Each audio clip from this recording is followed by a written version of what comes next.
Yo, it's Richie Rich from the 415, and I'm giving a shout to my people at Off the Cuff Radio, the best show out on Friday nights.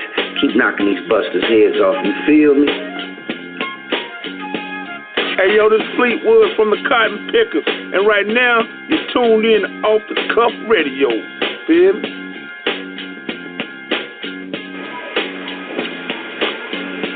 Hey, this is Anais Lauren giving a shout out to Eric King the Ruler, OTG, and the whole Gil team. Hey, it's your Coco Filipina from NC Rap Scene and Turn Tuesday. And I'm giving a big shout out to King Eric, Miss Chinchilla, Sandman, off of Off the Cuff Radio. You are now tuned in. Coney? It's Coney Brooks, the King of New York, and I want to give a shout out to Off the Cuff Radio, the Gin team, and Da Vinci Clothing for the love and support. Let's kill them in 2018, you heard? Yo, what's good with it? This your boy Big Prodigy from the South Central Cartel. I'm just kicking back, chilling, listening to my homeboys on Off the Cuff Radio. Turn that shit up. Expect me, nigga, like you expect Jesus to come back. Expect me, nigga. I'm coming.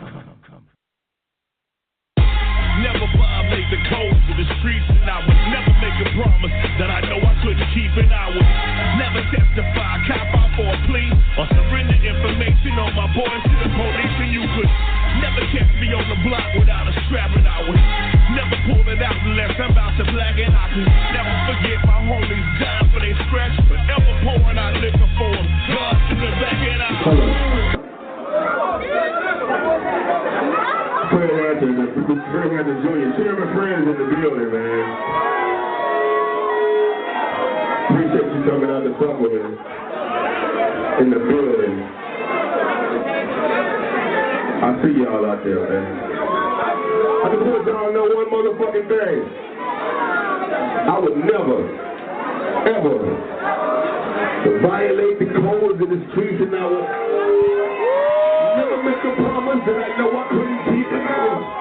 Hands up, eyes open, the fist clear. Say so we get some of this good shit. This will be the chairman checking in.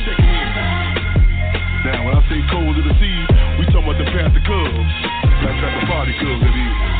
I would never violate the codes of the seas. Will never speak nor serve the interests of our enemies. And if I say that I'm with you, we'll come get you. You best believe that like bad luggage, we'll never leave. Now, unfortunately, I can never say that I'm never gonna go broke. Because sad to say that we ain't never had this shit roll, or I can never say how it's gonna go. But one thing for sure, two things for certain. There's no to shut up motherfuckers like us, they want to kill us. Close up in the casket, read a quick verse and close the motherfucking curtains. Never be sad, I would I like a hoe. Never been punk, I'll never let it slide, never let it go. Never ever, never ever ever, no. Get on my level hoe, or go get a shovel hoe. It's never in question for my manhood, I get down. I never switch, never snitch, never sit down. I never hesitate to squeeze a nigga 6 rounds. I never squat to take a piss, who's the bitch now? I would never put profit over politics, principle, nor our people. I would never sell my soul. Never put bullshit in the business and never place good upon the evil. You see, why I'm determined to die before being dishonored, committed to being captured and killed before being capitulated. And that will be persistent, pushing this shit to the motherfucking living. And if need be, pull the motherfucking trigger or the pistol without no hesitating. I will pass the cover to my last breath, to my last goddamn roar. And we'll never forget what them pigs did at 4:35 a.m. in 1969 Chicago on December the 4th. Never, never, never. I never ran, I never will, I ain't never scared. It's in my bloodline, the realest nigga ever bred. And that's some of the realest shit that I ever said. And I can die, but through my lyrics, I ain't never dead. I never disrespect my mama, never disrespect her mama neither. I never turn my back on Jesus. I never get caught off in the system, I believe her. Man that follows man, ain't a man, and I'm a leader. I will never cross my comrades and never forsake our fight for freedom. And if you listen to my second verse, let me say it again just in case y'all weren't listening. I will never put profit over politics, principle, nor our people. I will never disrespect the legacy of Minister UEP. Never betray the Black Panther Party. And never bow down and lay down the legacy at the feet of our enemies. Never, never, never. I am a Panther Cub by birth and by battle. This is my bloodline and my prison time. And when it be by whatever enemy, if they try to legacy, wherever it be. Not on our watch, but we'll never, never, never have it. Never, never, never, never. Never gonna turncoat my nigga, I can never trade. I never cross my homies out, that ain't how I made. And I never had not one regret on how I was raised. I'm from the ghetto, where I slum and rap it every day. Never do no other way, this ain't gon' never change. Never gonna bite my tongue, fuck what a nigga say. 100 with myself, I swear to God I stay the same. And when I finally got my paper, I was on my game. Never talk a nigga down, do your thing, dawg. Never hate a dude for trying, that's insane, dawg. Get your motherfucking money, that's the thing, dawg. Too many homies dying young, feel my pain, y'all. October 23rd, 24th, 2016. All roads lead to Oakland, California. Lonely legacy Black Panther Party, protected, respected, and never, never neglected. Never, never.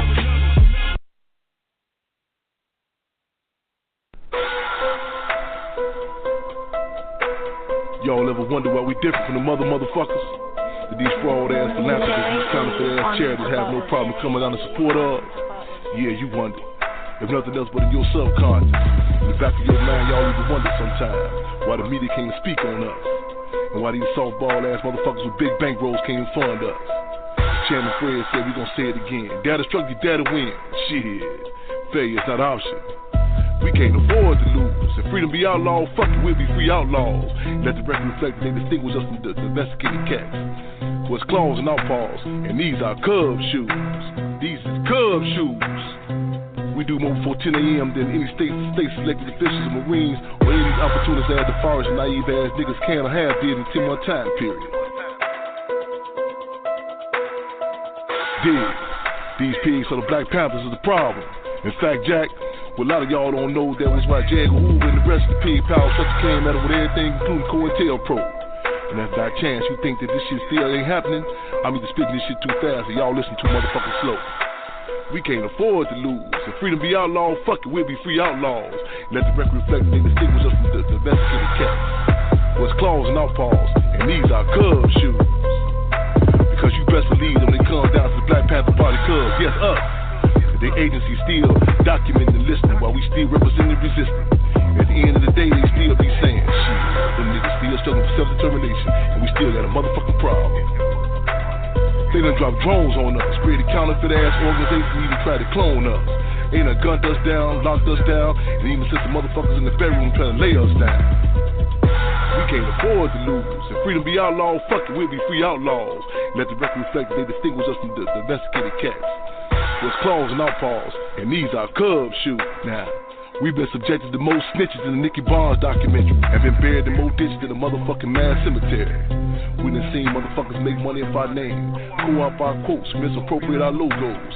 Suddenly be black when it's beneficial, play Panther when it's profitable, then come and claim Cub when it's comfortable. We can't afford to lose. If freedom be outlawed, fuck it, we'll be free outlaws. Let the record reflect that they distinguish us from the domesticated cats. What's claws and outpaws, and these are Cub shoes. Now before I close y'all eyes. Now on second thought, motherfuckers must sleep too long. Open your eyes to imagine a bunch of black cats armed with them Panther politics. Yeah, we the Cubs. We the Cubs of them, the ones that enforce some political exile and post on the wanted list. We don't just prowl, we get down. And we got them, we just on war.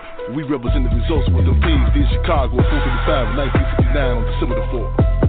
We can't afford to lose. If freedom be outlawed, fuck it, we'll be free outlaws. Let the record reflect that they distinguish us from the domesticated cats. What's claws and outpaws, and these are Cub shoes. These are Cub shoes.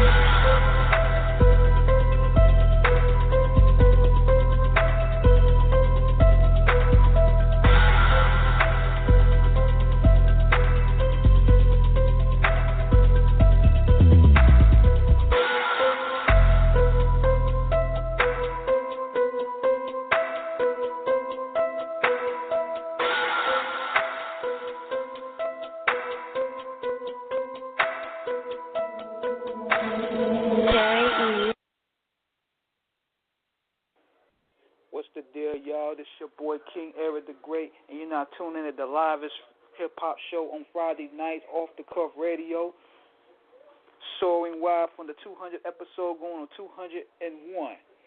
We have a special guest tonight. He's a prominent figure in our community, a man who has dedicated his life to fighting for the empowerment of black people. He's here now.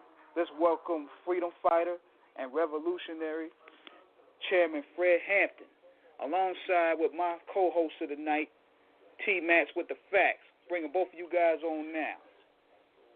What's going on, man? Fred, Mr. Fred, it's an honor and a privilege. Thank you for being with us. Well, my honor. I'm honored and humbled. Thank y'all for the opportunity to hit the airwaves with you, the listeners, and the people in general. Yes, man. Definitely. We appreciate you joining us, man, because we know that there's a lot going on to cover within the surface, and we figured that it's the appropriate time to bring you back. Definitely. Good to be back. Good to be back with you. Good to be black with you. Definitely. Now, Mr. Hampton, as King so eloquently said, you have devoted, you've carried on in the great tradition, of your late father in terms of being able to, keep the movement alive in terms of black empowerment, black unity, and also black self-defense as well in terms of, just letting us know what is going on in this country in terms of how we need to be proactive in all aspects of society to be knowledgeable and how to counteract, the forces that may work against us. Like King said, it's a lot to start from. We'll let you have the floor. What do you think is going on right now that really needs addressed? No, hey, it's so many issues, but actually, we just came back from mobilization of, in regards. I don't know if y'all are familiar with this. The decision just came down a few hours ago, right here in Chicago, or was infamously referred to as Chirac, around the case of Laquan McDonald. It's real hot about that right now, and that's something that's a contradiction issue. We deal a major issue we got to deal with in that case of police terrorism. A lot of people back to you refer to as police brutality. But Laquan McDonald was a young child, a young brother who was shot 16 times by Chicago Police Department officer James Van Dyke. October a couple of years back, and today they've been jury been deliberating for the last couple of days. Last 2 days, and I can't remember he was found guilty on second-degree murder, some other counts, but one count that James Van Dyke was not found guilty on was a charge of misconduct, and that's a statement within itself. You know what I'm saying? It's really that that this is the modus operandi. This is how the police are supposed to get out on our community. This is the history of how they get down on our community. It's like how Minister U.E.P. Newton, the visionary of the Black Panther Party, had drew the correlation from the police in our community to the an occupying army, abroad. And this case again was an expression, depiction, of the roles, of the police, how they play in our community. Not just that was the police, the machine, the various other tentacles of the system, the media. How the media portrayed this whole case. Even now these fake activists, or these what we call GMOs, government-made organizations, how they were created to contend and to counter any legitimate resistance, And so we want to, really, I think it's important that a lot of times we have a reactionary response. In other words, we just look at the aspect of the police itself, negating the politics of it. Like even in court, even during the trial, they made a motion. The state had made a motion that the Laquan McDonald cannot be referred to as a victim. He was supposed to be referenced as a suspect. These are different dynamics. Like even as we say, words are political. Everything is political, and so this again, there are so many issues that we have to deal with. The we don't care healthcare, the miseducation in colonial schools, the lack of education, but there the political prisoners, the cases of Imam Juvenal Amin, Mumi Abu Jamal, Sunday Adekoli, the C numbers in Illinois who are really who are indeterminate sentences, those who are indeterminate sentencing. The Department of Children and Family Services. What's happening with our babies being kidnapped and placed in these baby concentration, these juvenile concentration camps? But their front line, their pressing issue that's hindering us from really addressing a lot of the other issues is that of the role the police play in our community. So that's so much. Oh, I got to get this in too. As we speak, am I speaking? We right now we in a major battle to save the house in which Chairman Fred Hampton Jr, my father, had grew up in. And before I depart, I give us some information, some contact information, how people can help us fight, to maintain that entity. We got a whole camp. They talking about taking it to auction. The bank, October 21st, 22nd. And we want people to help, go. We want a Twitter team. We want people to call out these entertainers and athletes who've been, they be black when it's beneficial, play Panther when it's profitable, and claim Cub when it's comfortable. Where do they stand on this campaign? You know what I'm saying? Tweet Colin Kaepernick. Go to Beyonce. All the people who throw these wigs on and play like it's fashionable Black Panthers, and go. All these people do these fundraisers for go see these Wakanda movies. Where do they stand with this campaign to say this edifice, this building? Again, that's a historic landmark for our people.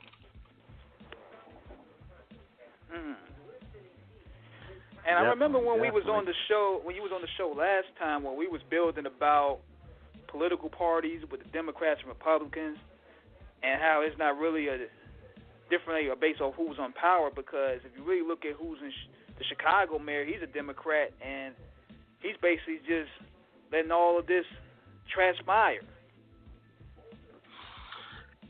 No doubt about it. I mean, not just that.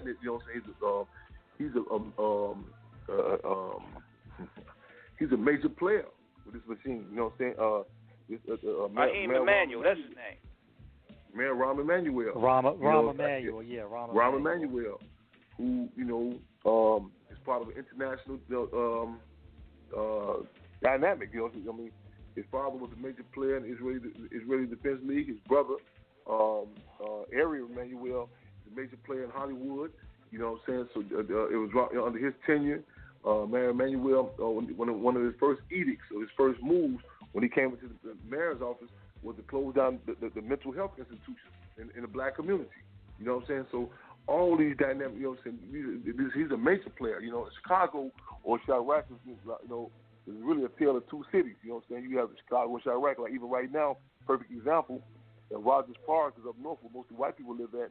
They say there's been a serial killer. There's been two shootings up there. They call the feds in. They call for major, police are doing sweeps, everything over there.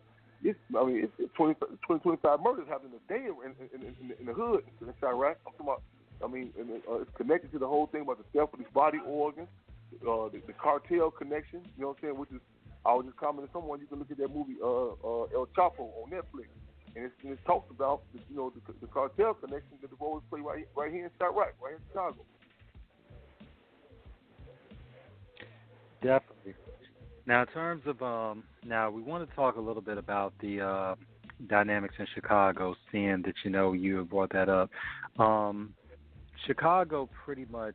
And I'm using this as a reference point, going back to, even though it's a television show, but it definitely was depicting what was really going on during the time, good times, which was, during that time in the 70s, was actually going back to the Cabrini Green days, of course.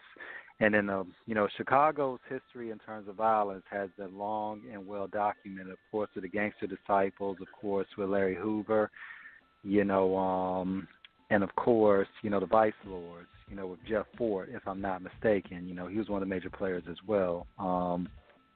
In terms of the violence and also the police, as you said, the law enforcement in Chicago has also had a very long history in terms of aggression and unmitigated violence as well.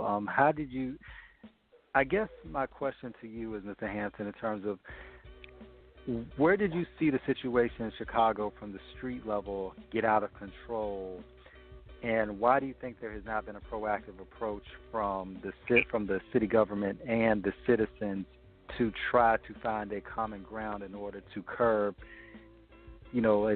police brutality and, of course, the neighborhood violence? Well, a philosophical tool that we utilize, dialectical materialism.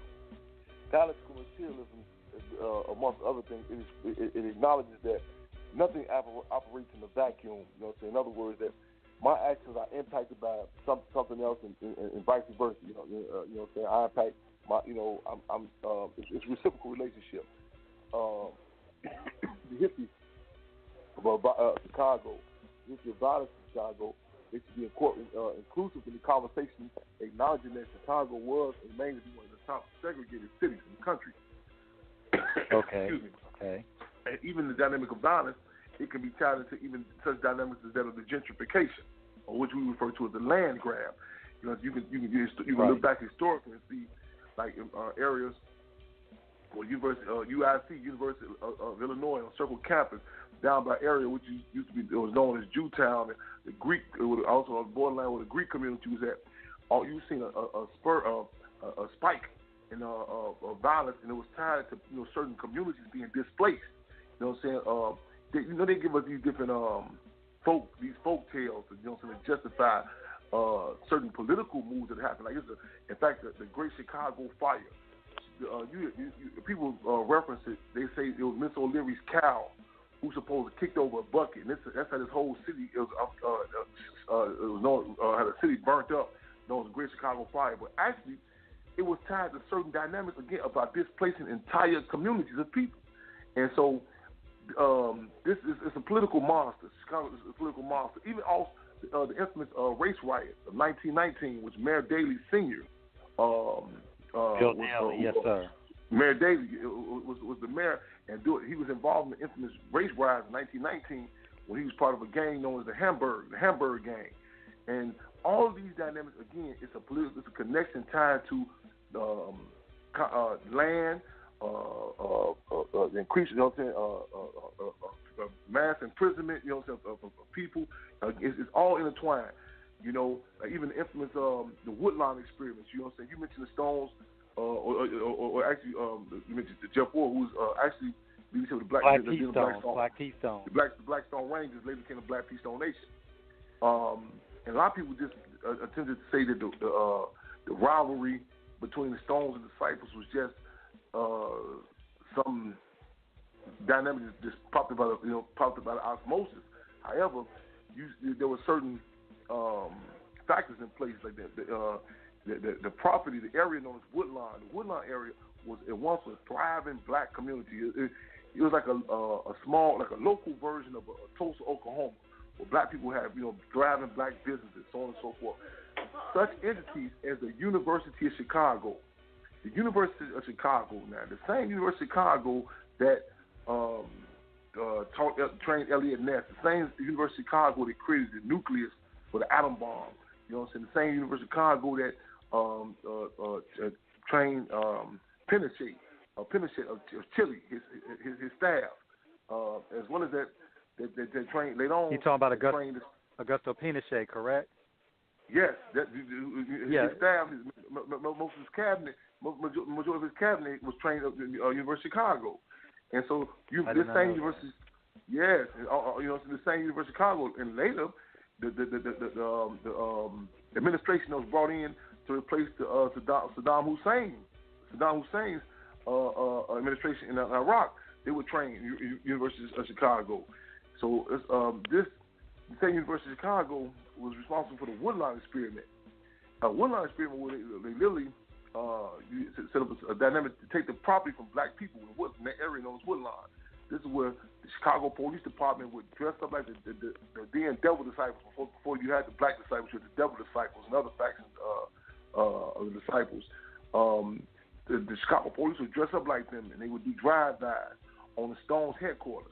And simultaneously, the University of Chicago, Sears and Roebuck, First National Bank, Rockefeller Foundation, Ford Foundation, and other entities had funded over $100 million cash money that supposed to trickle down to the then on Black Stone Rangers, but the fiscal agents, in other words, the pass-throughs, were people like Reverend Arthur Braves, Reverend Leon Finney, And in essence, they set up a crime epidemic. The state, University of Chicago, being a major player, set up a crime epidemic that resulted with people leaving that area, selling their property for real low prices, and they were pushed up out of there, and that's how University of Chicago ended up getting that property. And we even fast forward to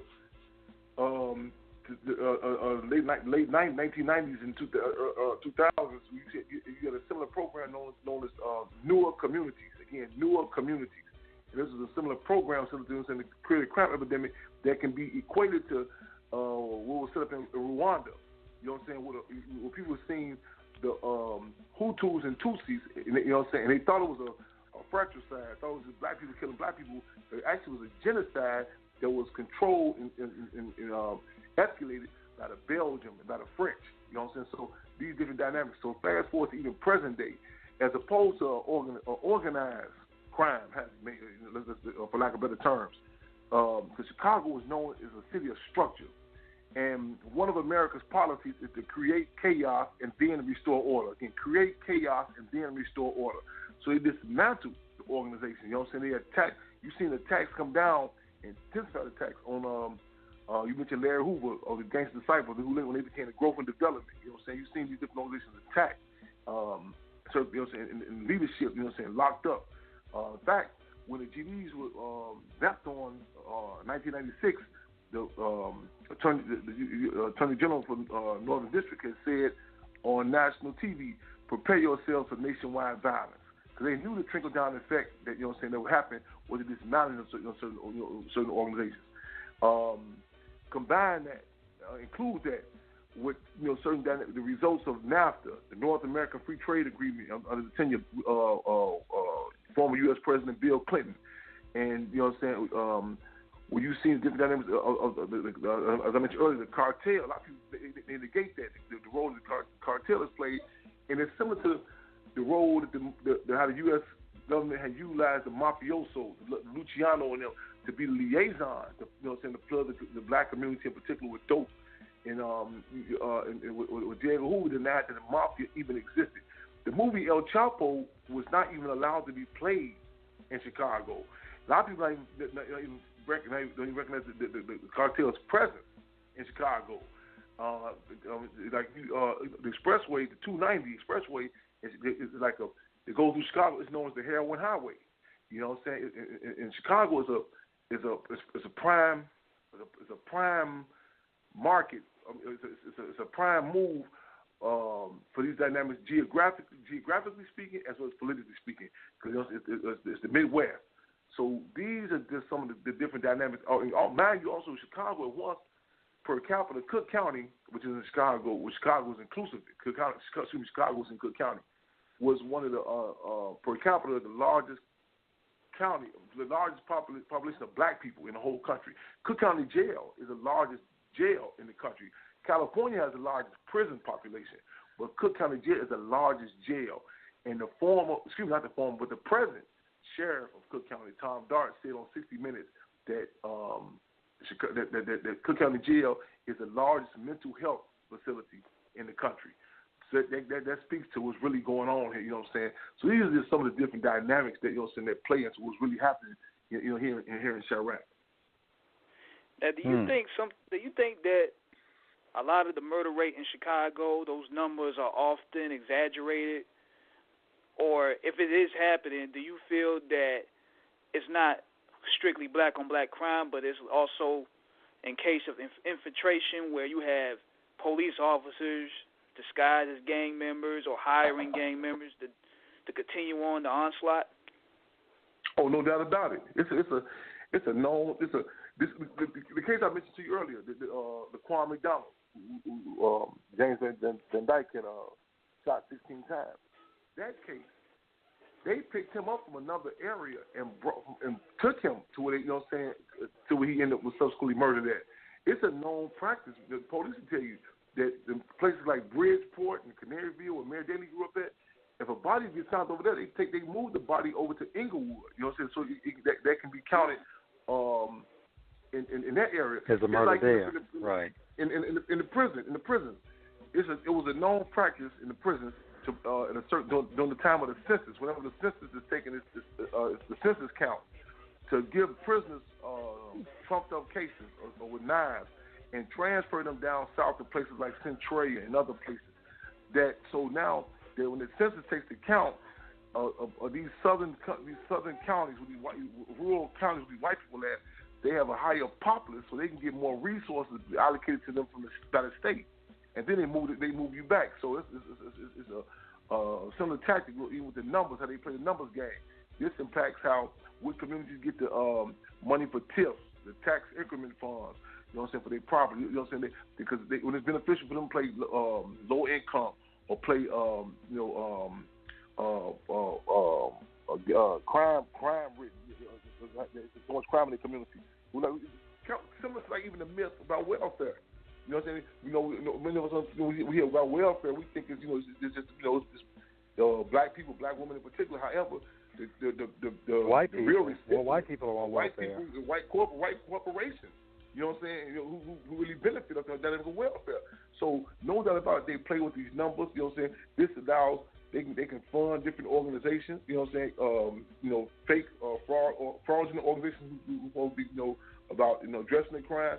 So it's crime pays, but you know what I'm saying, at the expense of the people.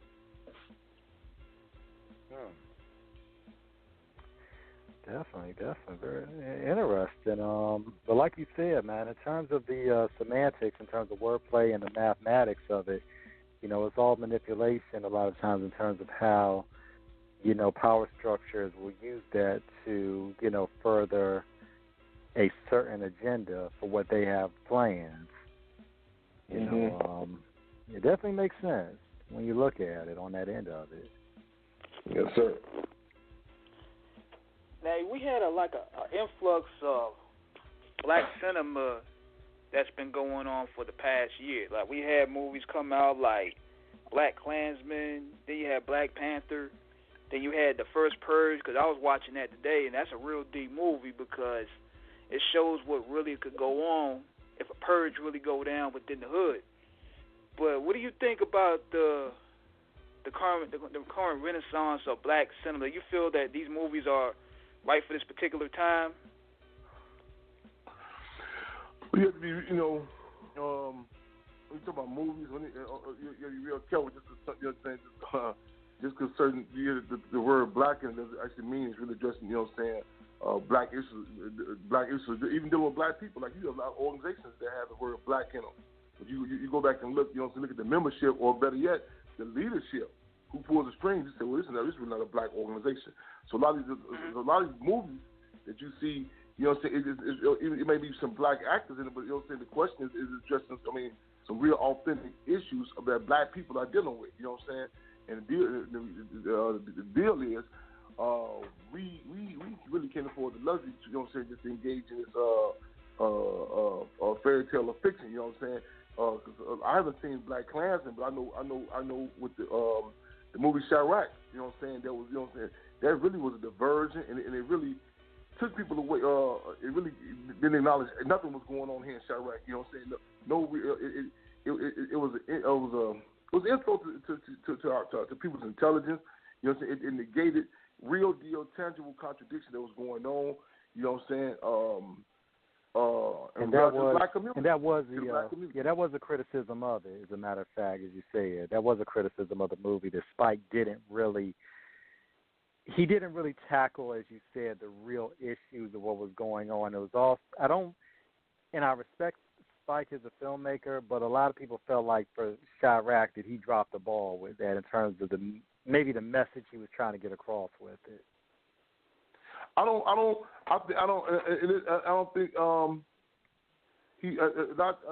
think not just people was the idealism.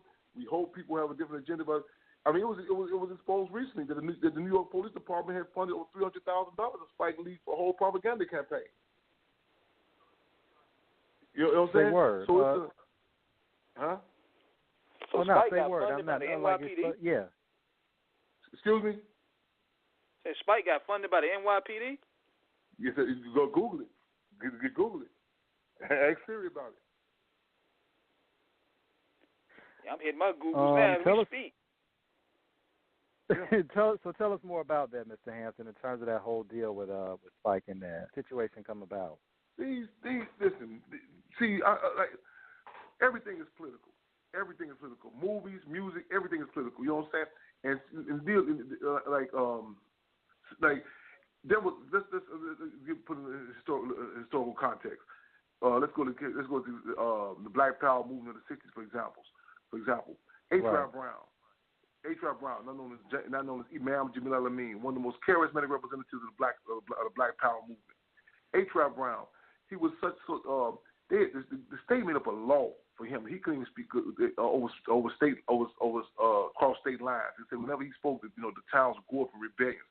Called it H.R. Brown law. You know what I'm saying? People there were uprisings happening. You know what I'm saying? He was and remains to be one of the most charismatic representatives of our people. So not only did they come with the law on the H.R. Brown law, they also had went through the government had went to Berry Gordy of Motown Records and said, now you can do what you want to do with the music. However, the sentiments of dancing in the street had to be put out there. That was a part of the counterintelligence program.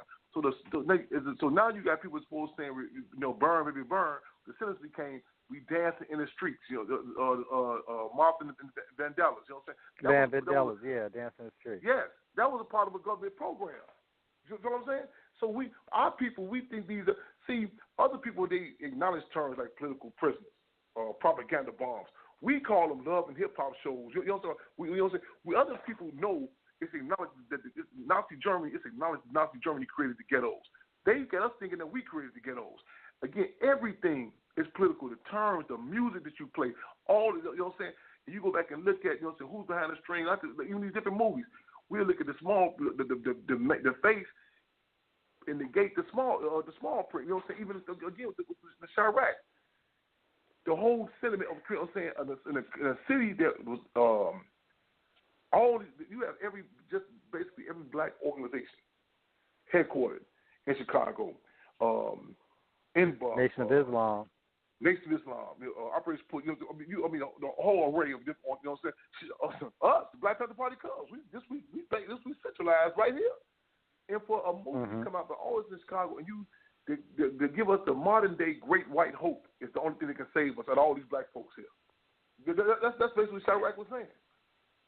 Yeah, I looked it up just now with the Spike Lee thing. Said on the New York Post that they paid him $200,000 to launch a new policing program.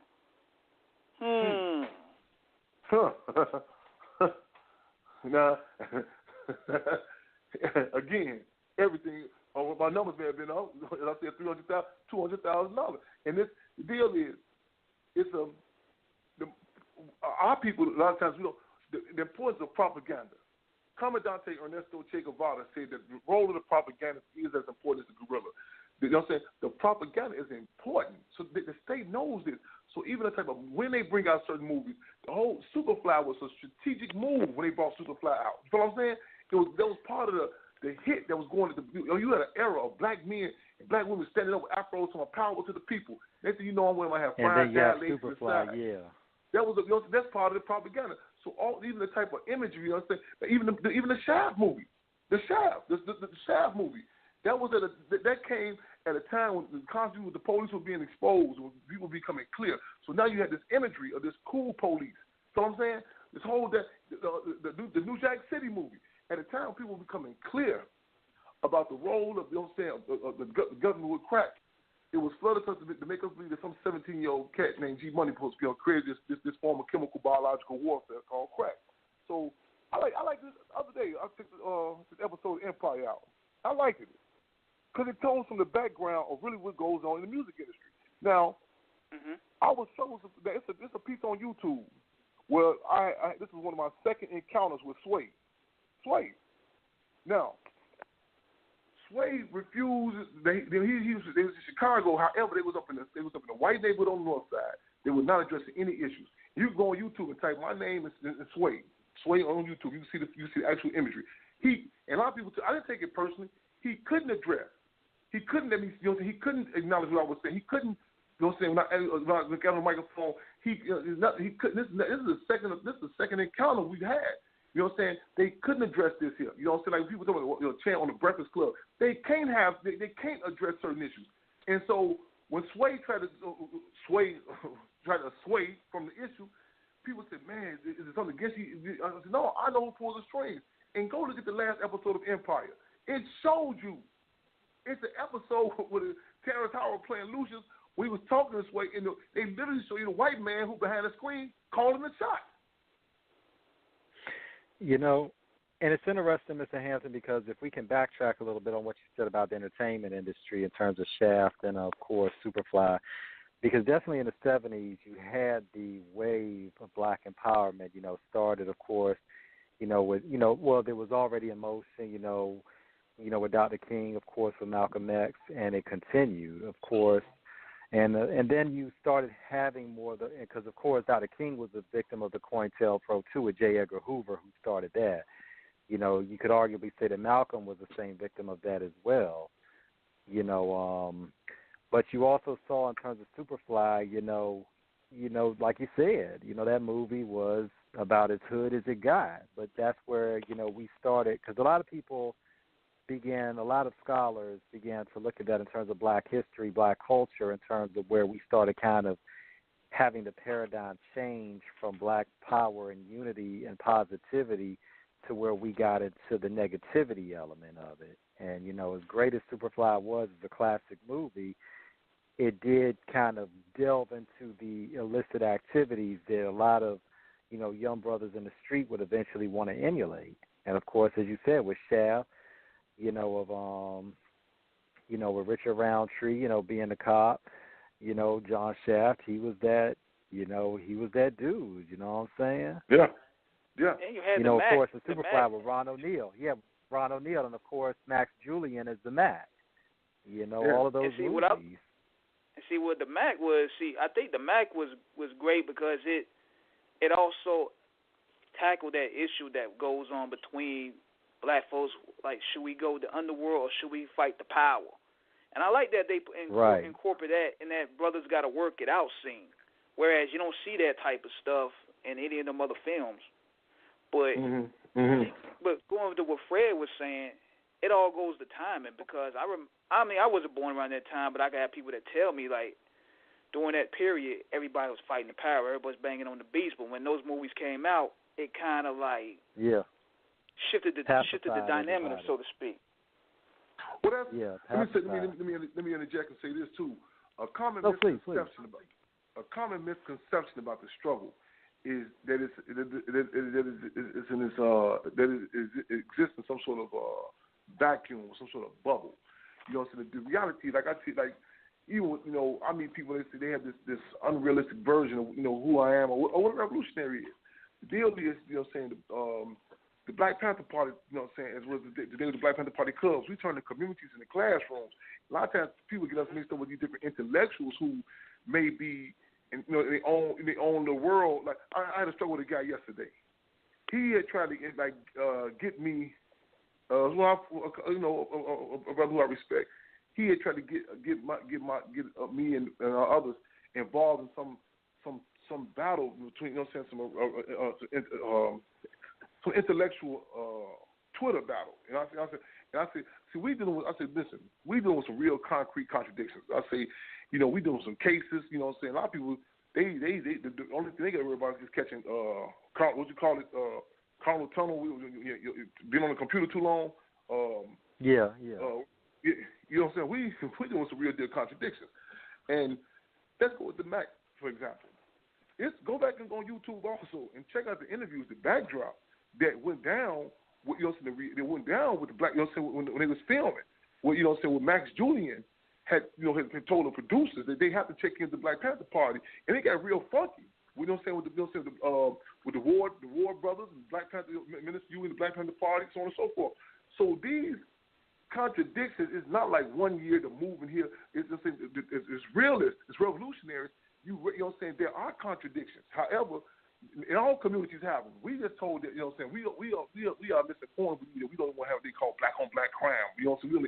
But the deal is we have an And we're given these different leadership or quote-unquote movements that are abstract and disconnected, disconnected from our reality. But the movement addressed it. Like I say, like you had street organizations during the days of the Black Panther Party. However, Chairman Fred recognized it was a phenomenon. He said, him and so Minister U.P. Newton, he related to Minister U.P. Newton, stated that power is the ability to define phenomena and make act in a desired manner. So you seen what the disciples became they got up publicly, and so we now renounce to be known as the black disciples due to political education we received from Chairman Fred and the Black Panther Party. You had the vice lords back then at that time too. However, the vice lords were one to a certain point in where they worked at a free medical center. So I'm saying, you had the church back when Reverend Nat Turner was getting down. Reverend Nat Turner said, "Man, praise the Lord and pass ammunition." So you had some black cats, there was some gangsters around Malcolm, but Bumpy Johnson was a different dynamic than Nicky Barnes. You know, Frank Lucas. You know what I'm saying? During the revolutionary climate, you have a different type of athlete, a different type of entertainer, a different type of hustler. You follow what I'm saying? So these dynamics exist. However, it's a different dynamic. You don't have these athletes who get up and do these commercials and play and and play games without struggle. I'm doing. They give it to these GMOs, these government-made organizations. The ante was up. It was up. You had to do some concrete commitments. You follow what I'm saying? With Richard Pryor, you had different type of comedians. Richard Pryor talked about when he met Chairman Fred New Year's Eve, 1969, and took him, and dropped $1,000 donation to the Black Panther Party. You know what I'm saying? This is a different dynamic. And you're absolutely right. These guys, it was a different type of player. You know what I'm saying? A different so these contradictions exist. However, the lines of demarcation was drawn. Whose interest do you work in? The state of the people. You follow what I'm saying? As opposed to now, we're doing the era of class peace. We're cats, you know what I'm saying? They run around, you know what I'm saying? Where it's flipped around, you know what I'm saying? The movement, the people are not benefited. Different individuals' careers may be benefited, but the masses are not benefiting. See, we say the dog wags the tail don't wag the dog. You know what I'm saying? The streets make the music. Music don't make the streets. You know what I'm saying? Minister U.P. Newton said, we must take the bourgeoisie skills and make them work in the interest of the masses. However, in our community, sometimes you have what they call in Africa the brain drain. The brain drain is where the state would go to Africa and they would grab our best minds, our best resources, and they would take them to London, England, take them to the United States, and they would take them and have them benefit the system, as opposed to a climate where our people are going for these institutions and grabbing the resources and say, how can we benefit the people? It's coming down to Fidel Castro when he had the training in Cuba, with the medical training. He said, only under the condition that you take this information and this training back to your respective community. We have a climate now where you have these entertainers, athletes. They play black when it's beneficial, play Panther when it's profitable, and claim Cub when it's comfortable. Call Kaepernick the question. Call these rappers the question. Call Nas in and out. Tweet them. How are you talking about the Black Panther Party? How you playing these Wakanda games when the house of Chairman Fred Hampton is about to be sold in 2 weeks? You know, and it's real, Mr. Hampton, because, you know, when you think about back in the day during that time, we talk about athletes that were proactive, they were very activist. You're thinking about, you know, of course, the days of Kareem Abdul-Jabbar. You're thinking about Muhammad Ali. You know, you're thinking about Bill Russell.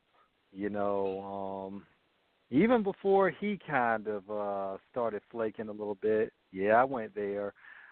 Jim Brown.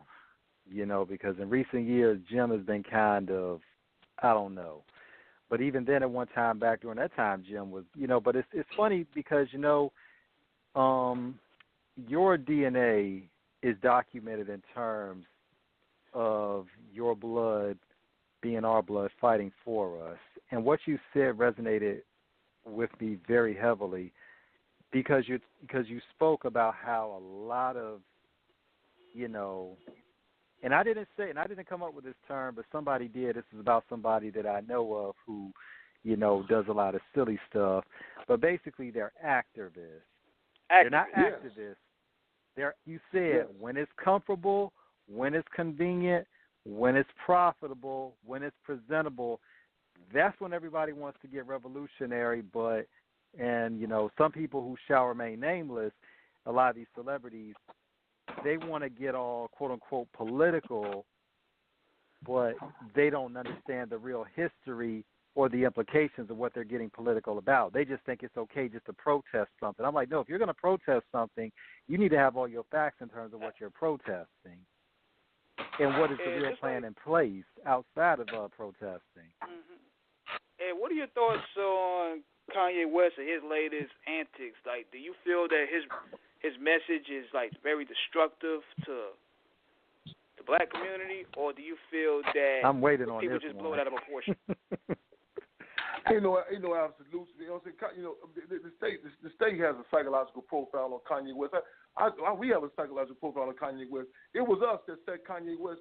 Let the record reflect years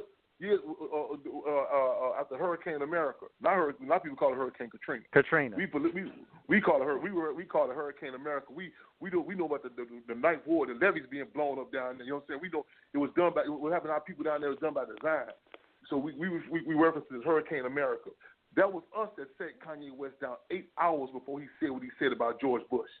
You know what I'm saying? The deal is he was reactionary then, he reactionary now. And the deal is not that we can call it absolutes. People say, well, such and such sold out. O.J. Simpson sold out. Jim Brown, he changed. No. These individuals have been who they've been all the time. However, we must understand the power of the people. You can say the climate where it forces individuals to take a different position. James Brown was reactionary. James Brown was 1 minute picking cotton out of Nixon asses. You know what I'm saying? But James Brown was forced to say I'm black and I'm proud. James Brown had a whole different song playing there first. H.R. Brown. Not only did man, you know what I mean, literally drove down and said, you better go back in the studio with that garbage you're talking about. James Brown came back out and said, I'm black and I'm proud. He couldn't have pulled that stunt he pulled later on in the 80s in that Rocky movie with the red, white, and blue drawers. You know what I'm saying? We must living in America, yeah.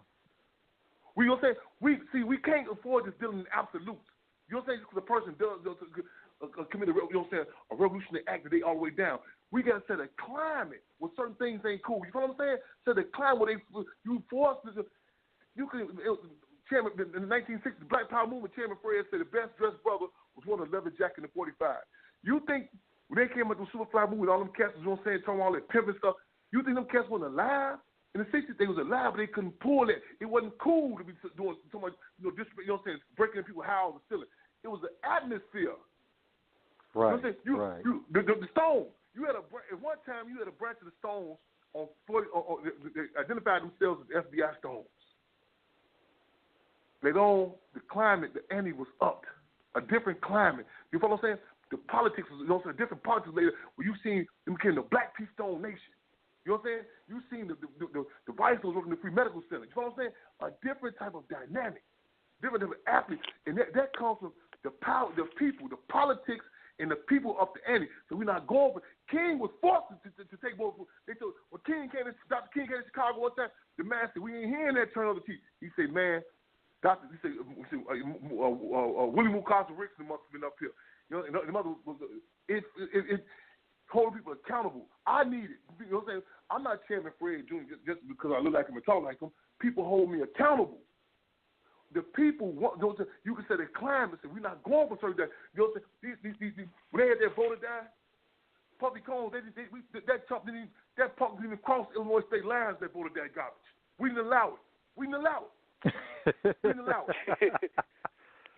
Yeah, he ran that marketing campaign heavy. I remember that.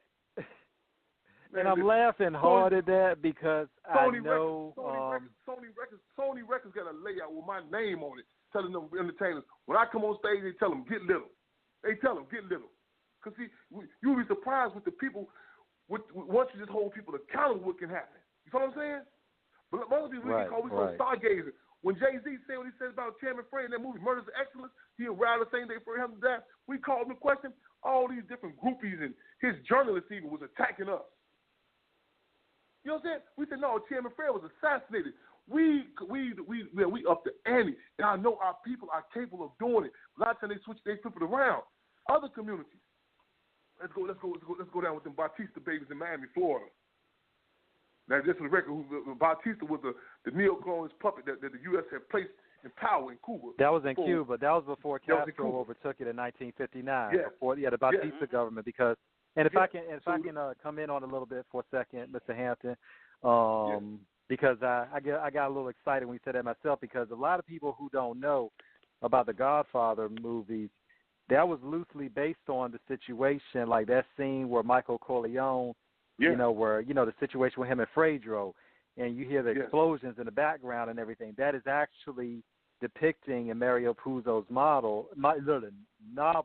That's right during the time in the movie when Castro is taking over, when he's overthrowing the Batista regime, because of what was going on. Because Batista was heavy into it with those Italians in terms of running a lot of stuff, and that's when Castro came in and was like, he basically like, yo, y'all not profiting off of us anymore. All y'all got to get the hell out of here. Yeah, Cuba was like another Miami over there. That's what Cuba was. Before Cuba was a playpen for the Sam Giancana, the mafioso for Luciano won. Lucky Luciano was an international stool pitcher. You know what I'm saying? Yeah. They worked for the government. Now in Miami, you have including the boy they call Pit Bull. Where, you know what I'm saying? Who ain't nothing but a political poodle. You know what I'm saying? The Bautista, that's a lot of Bautista babies I had. So one thing, when you remember the case of Elian Gonzalez, that orphan, when they tried to send them, they ended up sending them back. Now, do you remember what they did in Miami? You recall when they told Daniel Garcia and Gloria Estefan, you gonna come down and stand with us. You gonna stand with us. They held them accountable. Right. How many times in our community do our people turn to groupies? You feel what I'm saying? It don't hold these entertainers accountable. You feel what I'm saying? You know what I'm saying? Name me some concrete, tangible organizations that these people have donated something to. I ain't talking about no tax write-off. You know what I'm saying? I ain't talking about no. They come up there and say they end up profiting from it. I'm talking about some real deal coming on the ground supporting us. You don't hold them accountable. It's like a relationship. You don't hold each other accountable. You lower the bar. You know, go ahead, King. Yeah, I was going to say that going back to that reference that JayZ made on, I think it was on the Watch the Throne album about Fred Hampton. I remember that specifically, and I don't even post in these hip hop forums. I was even seeing a lot of people coming at you, and I was like, what is wrong with you guys? I'm like, this man birthed the movement. Like, y'all really stand to these rappers that crazy? JayZ on Murders of Excellence say, I arrived the same day Fred Hampton died. And we don't say, and he even, there was an attempt to correlate that he's carrying legacy on. Here's a person, you know what I'm saying? I mean, I'm not knocking, whatever your cup of tea, so be it. I mean, you talking about Chairman Fred, who the house that he stayed in. I don't even know how to run the water. I mean, you know what I'm saying? I mean, man, who JayZ that you know how you feel. They come up, they can play with our legacies. You know what I'm saying? They come through and for a record sale, they'll take our and they'll gut them. They'll gut them, and then leave us out. You know what I'm saying? They'll gut them, and then we end up. You know what I'm saying? We end up. You know what I'm saying? That's all it is. Chairman Fred was an example to our people. You know what I'm saying? I mean, who was assassinated at the age of 21 years old, who sacrificed, you know what I'm saying? The author of the Rainbow Coalition, you know what I'm saying? The free breakfast program in Chicago filled with 3,500 children a week up to my free. I ain't coming no poverty pimp program. So you can't find nothing. People don't, I mean, they don't support nothing authentic. Then they come and grab our name and use our, you know what I'm saying, and they gut, and we left with nothing. This is all we got, these legacies. And a lot of people tell you, know what I'm saying, oh, you should just be happy that he mentioned your name. We're not that thirsty for attention. You know what I'm saying? Because, man, our legacy is more important than your life. You know what I'm saying? And even the words and terms that you say are important. See, Chairman Fred was assassinated. We clear about that. JayZ could never say that Lyon Cohen's community passed away in Nazi Germany. you'll get checked quick saying something like that. You know what I'm saying? You gonna references the Holocaust. You gonna use those brutal terms.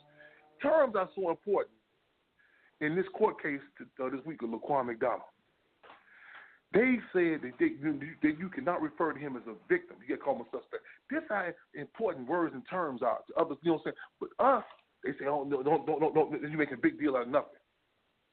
You know, and it's real, man, because, you know, the thing about it, like you said, in terms of how entertainers are, and I guess I'm jumping around a bit, there was one situation that really, really, really rubbed me the wrong way. And this was, and I guess it's the bigger indictment of the entertainment industry about how you said about how some people, now we have the activists, and then we have some people that are just oblivious and not outright ignorant in terms of ignoring. Yeah. And then this was a couple of years ago when, of course, Michael Brown, rest in peace, was murdered.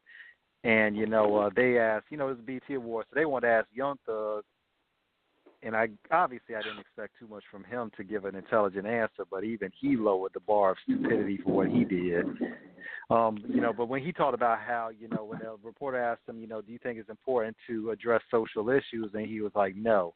And I'm looking at him like, okay, so we got shit going on.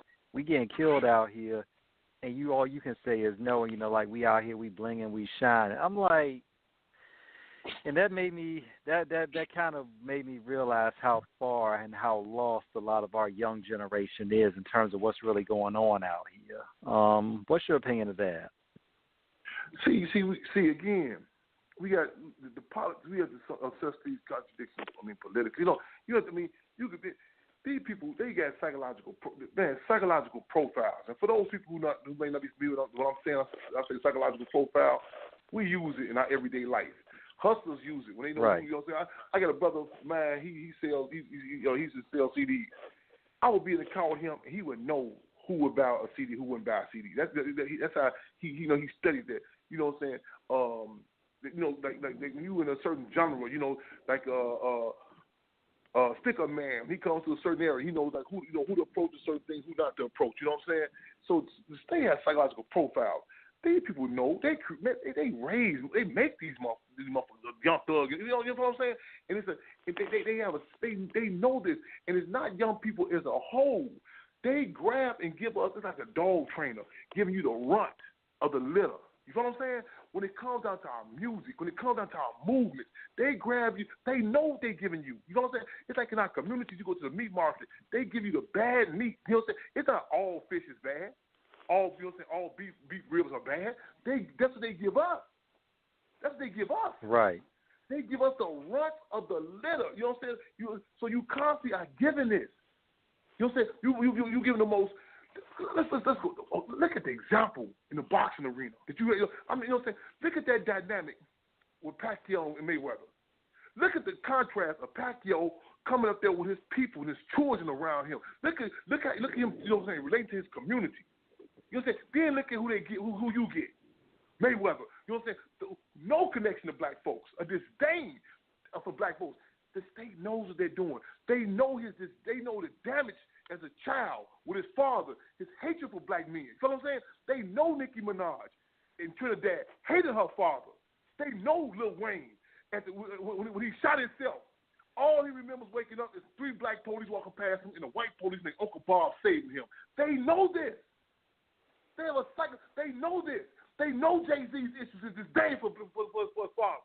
They've been had the files on him. They know they have a psychological profile, and they exploit it, and they give them to us. You know, and that's real because of the fact that, especially when you're talking about, you know, with the music, man, it's crazy because, you know, when you got artists like Immortal Technique, Skyzoo, Torre, Black Thought, you know, all these guys who represent, you know, the real hip-hop. And I joke a little bit about this with Mayweather because in terms of Mayweather, you know, like you said, it's a no connection to black people. And I'm also looking at who's also Mayweather's weight division that he would really have to fight. Not saying Mayweather ain't great, but he would really have to fight a lot of those, like, you know, guys like Triple G and all those guys who he would really, really, really have to knuck it up with against them. So they don't want him fighting those guys. You know, But when you look at it from the music perspective, it's crazy because it's what we're being pushed. And, you know, from where we're all older, so we grew up in a generation of hip-hop where it said something. You know, it meant something. The streets were really, really being reflected. And now it's like, it's like like you said, it's not on. It's like the youngest people. They're mainly pushing people that have total lack of connection with black people in the first place. Well, let me say this too. Culture, it's right. bad. It's bad, but it's good. You in the era of Trump. Where things are. It's more honesty about certain contradictions. Right. Now, don't let me romanticize a lot of these so-called conscious artists. Don't let it go. I don't want to get it twisted now. Because a lot of these conscious, they'll say they were under uncontested conditions. Now, let's go with the boxing analogy. I mean, when I say uncontested conditions. Go ahead. A shadow boxer is a champ. If you ask him or her, they ain't get in the ring with nobody. You know what I'm saying? Right. You had a class piece. Well, a lot of these conscious artists would never call the question of the contested condition. You know what I'm saying? But some guys tell me, man, Chairman Fred, they ain't never told the police nothing. I said, nigga, the police never asked you nothing. You know what I'm saying? So a lot of these artists, you know what I'm saying, they would never call the court. And I told you, the state, they keep them in these bubbles, you know what I'm saying? But now you got Twitter, you got people, that's what I just said earlier. I want people to tweet Colin Kaepernick, tweet Beyonce. See, now you get more. You get more of a closer contact with these people, as opposed to the era we grew up in too. You might not know. You know what I'm saying? A cat can go a long time, and you never know what they really own. You know what I'm saying? So it's a more more of a honest discussion that we can have now. You know, we get some clarity about, you know what I'm saying? Because a lot of these, again, doing that class piece. The uncontested conditions. You thought I told Nas. He may do some phone sex. He ain't gonna really get out. He ain't gonna get out with nothing. It was they. You go back and look at them. They'll say some good words and terms.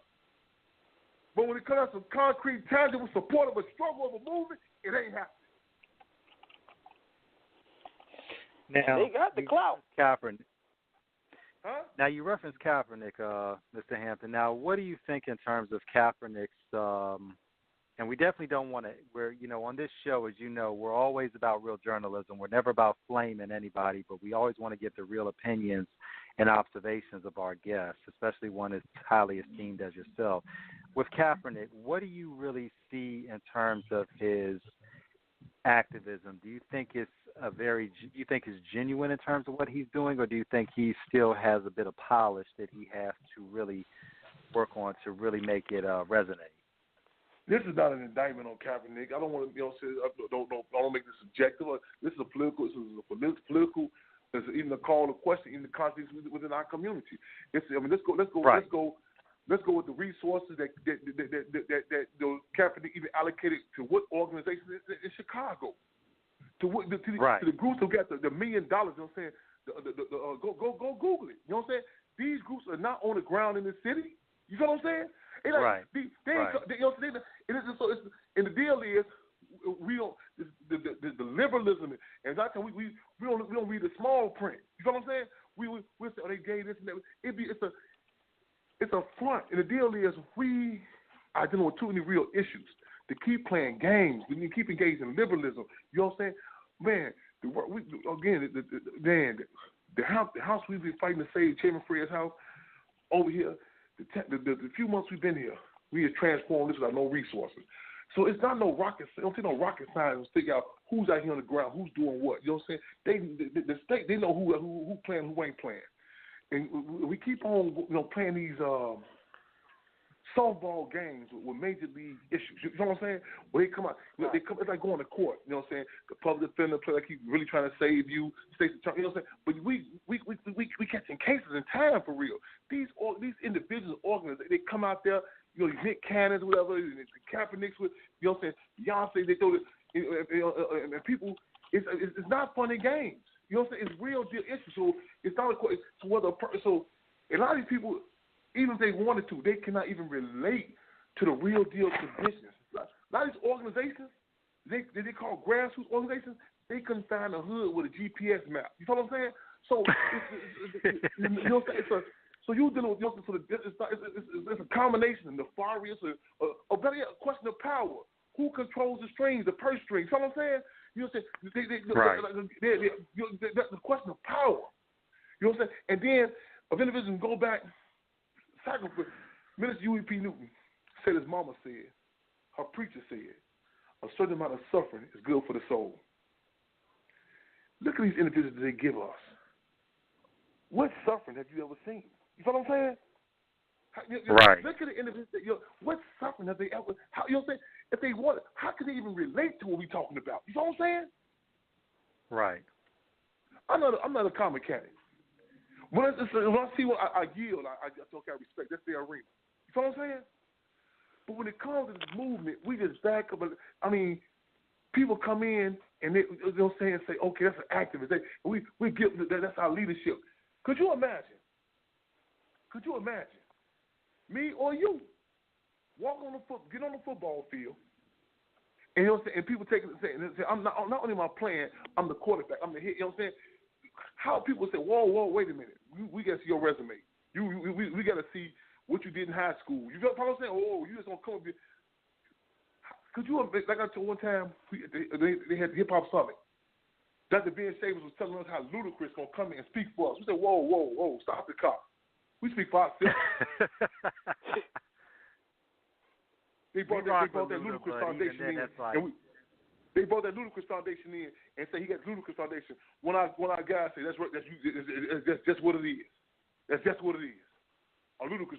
We be a Ludacris. You said a mouthful. Why when it come to our movements, without no background checks, they can just throw anybody up there for us? You wouldn't go for it in the restaurant. You wouldn't go to no restaurant and somebody walked up and you say, I'm a maitre d'. Like, hold on. Let me check you. If you had smoking crack and you put up on the corner and someone walks up, who is that? Oh, that's his spot now. Hold on, man. I need to take the background. Where does dope come from? Why would it come to our movements? The bar's lower. Why we ask questions like, do a person need a little more polish? Do they need a little more? Man, ain't no game. Man, we get 20, 25 murders a day in this city, man. Got time to play no games. Getting polished. Do they mean well? You're gonna get your car fixed and say, man, some dude come in there tomorrow, I'm fixing your car. Hold on, man. I didn't know. I ain't got time to fix where you go through no training. I want a car mechanic right here. We got real deal organizers out here. Why they ain't funding them? Why they ain't supporting them? Why they keep playing these games? Keep playing phone games. We real deal reality. Because what it is is that at the end of the day, it's like they also have white Jewish handlers handling those endorsements. Come on with it, man. Come on with it. That's what I'm saying. Let's stop playing games, man. You know what I'm saying? Let's be upfront, but let's call the question on this. You know what I'm saying? Give them place to land. It's okay, cool, man. When it comes, man, our life, don't keep playing games with our lives, man. That's what I'm saying. Right. That's all this front. I'm not going to keep on going up in this store, and you got this black face up in the front, and you saying it's this store. Well, somebody else, no, man. I know who called the shots here. I ain't nothing against you personally, man, but you're not going to keep on popping up in no hip-hop shows and war shows, and I sit quiet, and you saying that you supporting movements. And I'm not going to be out here on this plantation picking cotton, and you up in there, you know what I'm saying, with master, with all the access to all them butter knives and biscuits, when you come out and you give them to some more people that got resources, and you say, I'm funding the slaves. Hold on, man. Hold on. You know who out here. You know who out here trying to fight for freedom. So if you ain't up with it, stop playing games. Stop keep on saying that you support. Because you know what I'm saying? Because constant confusion is holding back progress. We can't do what Field Marshal George Jackson said. Sooner begun, sooner done. I think a problem, too, is right now they're blinded by the current fame and the current endorsements. But, we see how they handled the Bill Cosby situation. They could take the whole thing from you with the snap of a finger. Yeah, with a snap of a finger. With a snap of a finger. With a snap of a finger. With a snap of a finger. With a snap of a finger. And this was one of the most wealthiest. Oh, go ahead. Like the prosecutor told the children, the Gen 6 in Louisiana. The prosecutor told them, he said, "Well, one swipe of my pen, I can destroy all y'all lives."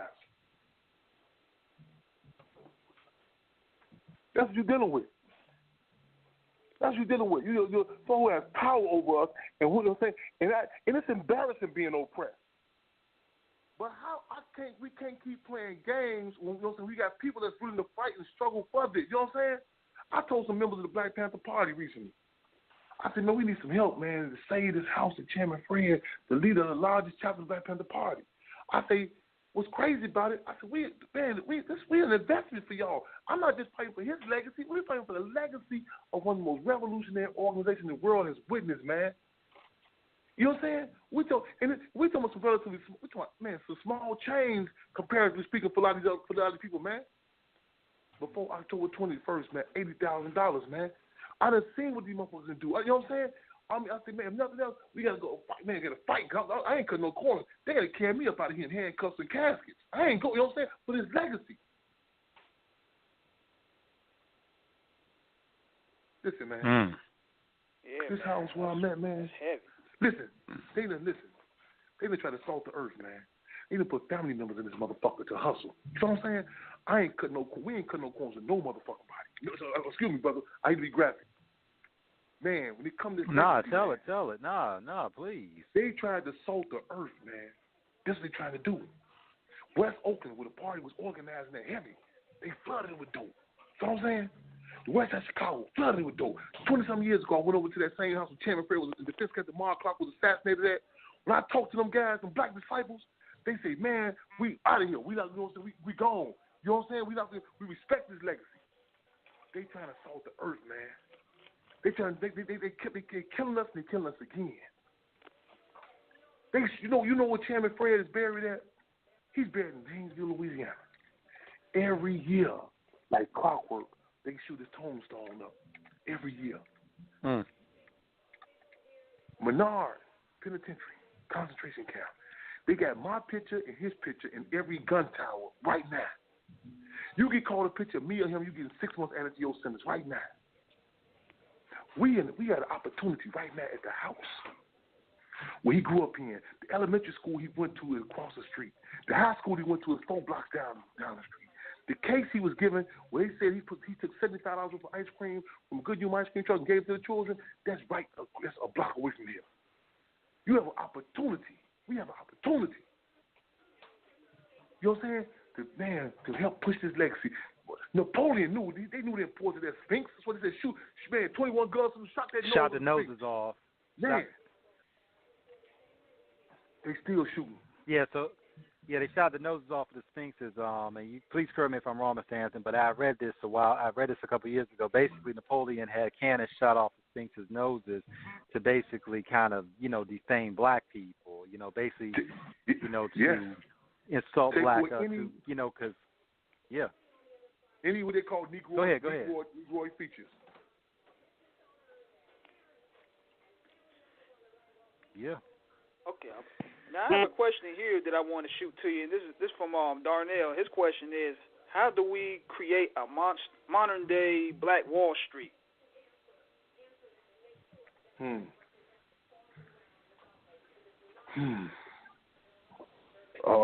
Well, economics is my strong point, but everything is political, including how we do economics and we got to fight. We got to keep in context. Like even when we have certain with the party references, liberated territories, Cuba and other places at that time. When we have certain, like I talked about Woodlawn area, Woodlawn in Chicago. It was a thriving black community. We got to always remain cognizant of the fact that we're still not free, you know what I'm saying, and recognize we got to distinguish money from power, you know what I'm saying, because our times we get the resource to finance at the expense of cutting away from our community, cutting away from our power base. Our people, you mentioned Bill Cosby earlier. They had Bill Cosby going on a tour before they vamped on him. You know what I'm saying? I remember when he was in Chicago, in McCormick place, we had a situation with him. He was attacking his sister attacking her viciously. You know what I'm saying? About her children. It was really a disdain for attack on black people, and it's an old pimping tactic. That's the system they implement. It's old. You look at you talk about the movie The Mac, where they would go in and they would get the person, the potential, the grab a girl, and they would grab her and they would have her disconnect from her people, disconnect from her family, and then that's when the beating starts. You know what I'm saying? They don't beat her initially. So when we talk about economics, look how many people who, you know what I'm saying, how they made it at the expense of disconnection from their people. So I wanted to say, when we, with the whole down about getting the Black Wall Street of money, make sure that we got to struggle to always keep that connection with our people. In particular, I might add, any other people understands the importance of funding their war chest, funding their soldiers, their war, you know what I'm saying, those who are going to fight to defend you. That is true. That is true. And, to flip the narrative for a little bit, we also see that you have your own radio show, as a matter of fact, Freedom All Radio. And how is Lady Rage doing? Our co-host, Lady Rage, Robin Allen. Depending on how old you are, you may reference the Lady Rage Afro Puffs or Baby D next Friday. So many roles she done, and also I want to put up there our co-host for Freedom On Radio, our comrade with the Cubs. She's going to deal with some health issues. You know what I'm saying? So we want to reiterate it's contrary to a lot of people thinking about people who's in different industry. They doing well, so on and so forth. She needs assistance, and if they type in the Lady Rage Fund, the health fund, Robin Allen. I don't have it with me right now, but whatever support people can do with that, the aid assist on her with that, it's truly appreciated. You know what I'm saying? She's putting in work with us, with the Cubs. You know what I'm saying? Concrete cases. Our thing is reward those who do the right things, repercussion for those who don't. So she's our co-host on the weekly show. Freedom On Radio is our program. The Black Panther Party Club. She's been touch and go on the show. You know what I'm saying? So she does some health issues, and so we definitely want to reiterate that call. People, whatever support you can do with her, you go on her Facebook page, Robin Allen. Robin Allen. You know what I'm saying? Reach out to her. Keep on your mind, your minds and hearts. Real talk.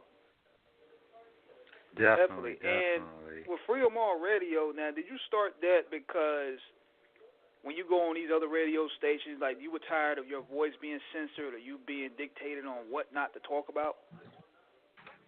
Well, that's one of the reasons we get that program. We done in the spirit of the Black Panther Party newspaper, recognizing the importance of communication and also getting information out. In fact, the Black Panther Party said position is that information is raw material for new ideas.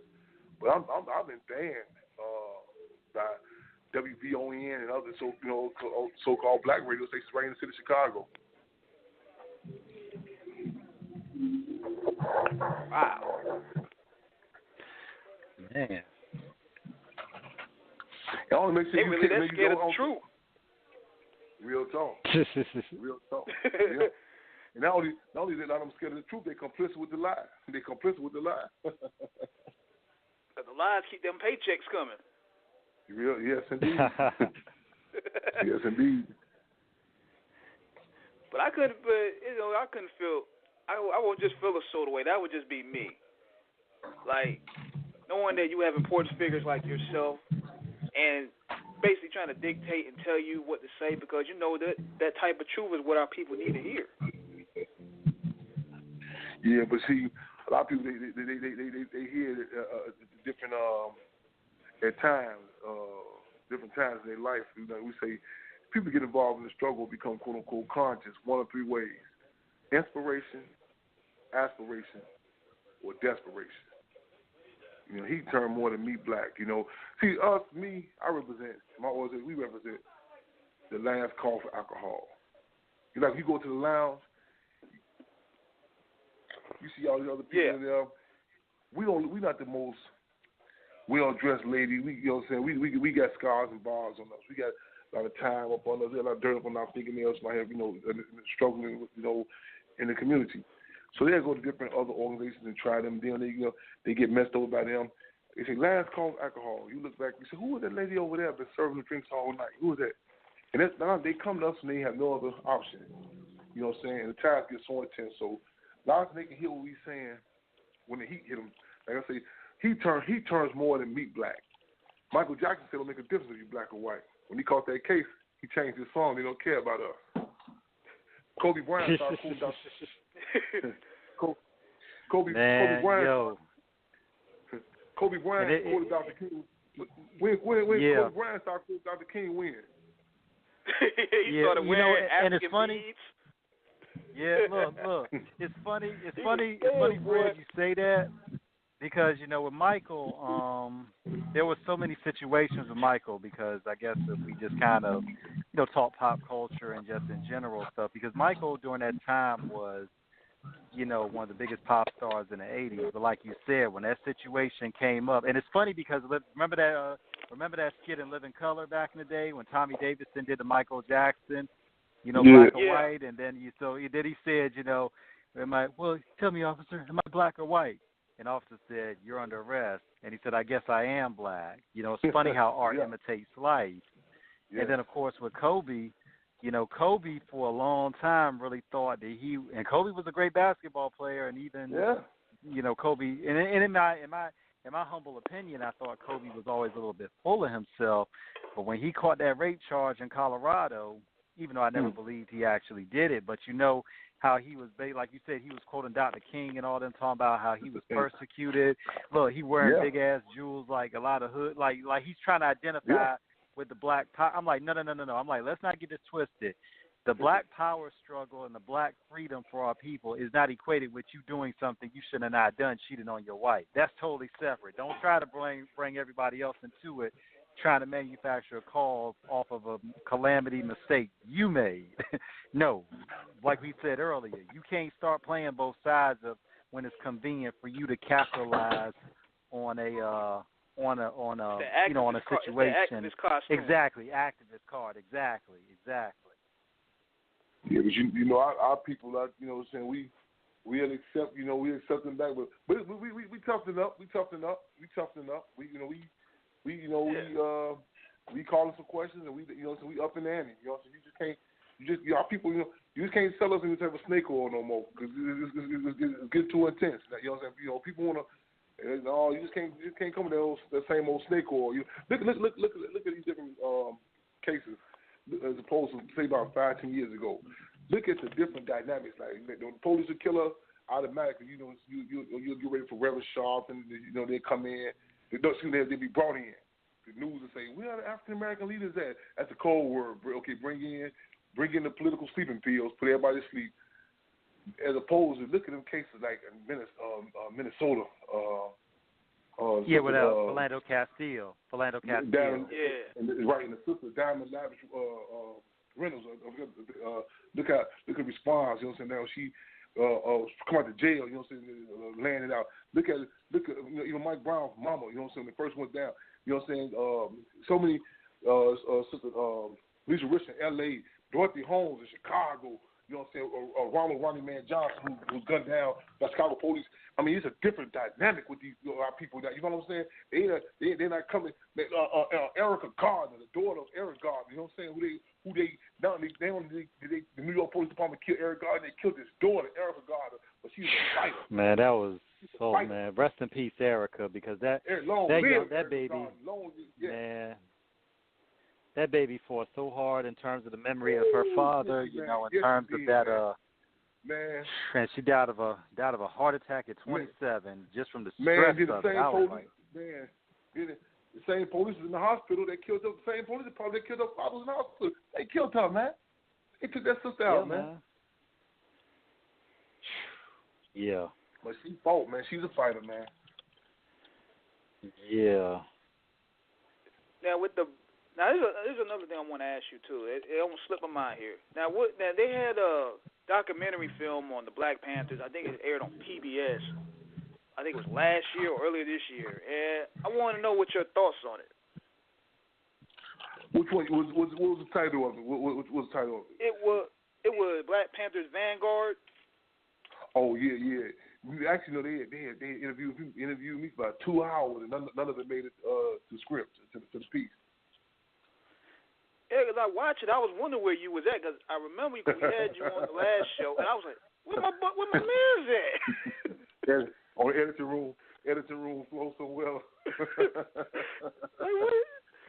Something is missing here, because maybe I was like, let me go in and look at the director's cut or any bonus scenes or something. Yeah. It's in the wild side city, but I had some reservations, some issues with it. You know, I can't remember in particular. You know what I'm saying? When it was, I definitely had some issues, reservations with it. Yeah. Right. Yeah. Maybe if we talk, maybe it'll come to me in particular what it was. But yeah. But it's been so many.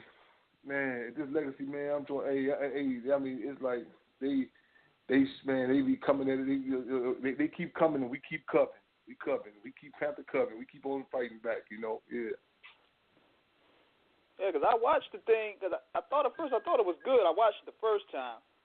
Then it came on again. I'm like, hold on, let me go in and watch it again because I ain't got really nothing going on. I was like, oh, something missing here. You know? Yeah. Something missing here. Yeah. And I was like, hold up. Then it came to me. I'm like, hold up, my man, Chairman Fred ain't in there. What the fuck? Yeah. And even now I'm thinking back on even to in particular, like, you know what I'm saying, the incorrect, like I mean, let me premise with this. I don't negate that there were contradictions within the Black Panther Party. However, the Black Panther Party was not given credit for a lot of stuff it did, and was given miscredited for stuff that they didn't do. And even some of the assessment on Minister UEP Mooney they put out, a lot of people talk about it talks. It speaks like the COINTEL program, the counterintelligence program, was was non-existent. You were talking about the government. They had a person that was assigned to just study the afterthoughts. What Minister Huey would say off the cuffs. That was their job. Not with the speeches, stuff he would say off the cuffs. Aside from the speeches. And over 90% of the COINTEL program was directed to the Black Panther Party.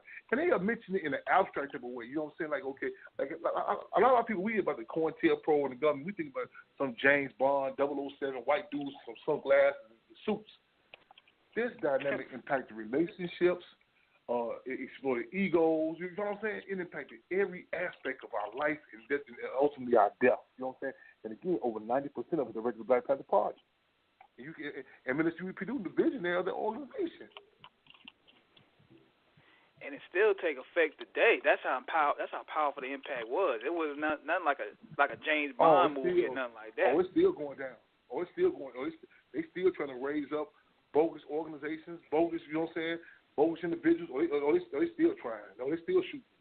And they just not shooting regular bullets. They shooting what Chairman Mao Zedong referred to as sugar-coated bullets. They shoot you with drones now. They only shoot.